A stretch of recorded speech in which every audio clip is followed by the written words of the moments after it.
देशभरामध्ये स्वच्छ भारत अभियान सुरू आहे। त्यासाठी लाखो करोड रुपये खर्च केला जातो। वारंवार जे आहे ते आव्हान केलं जातं स्वच्छता राखा।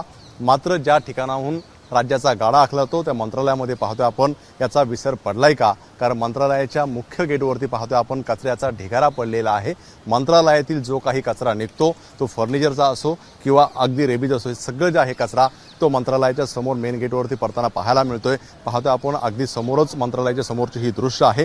त्यामुळे भारत सरकार असेल, महाराष्ट्र शासन असेल, वारंवार जे आहे ते आपल्याला सांगताना पाहायला मिळतात की स्वच्छता राखा, स्वच्छता ठेवा। मात्र मंत्रालयामध्येच कशा प्रकारची दुर्गंधी आहे ही आपल्याला पाहायला मिळेल। जर अगदी आपण पाहिलं समोर तर हा मंत्रालयाचा मुख्य प्रवेशद्वार आहे। समोर तिकडनं मंत्र्यांची एंट्री होते। अगदी तिकडचा परिसर पाहिला आपण तर अशी आपल्याला सुशोभीकरण केलेलं आहे। रंगीत फुलं पाहायला मिळतील, गार्डन पाहायला मिळेल।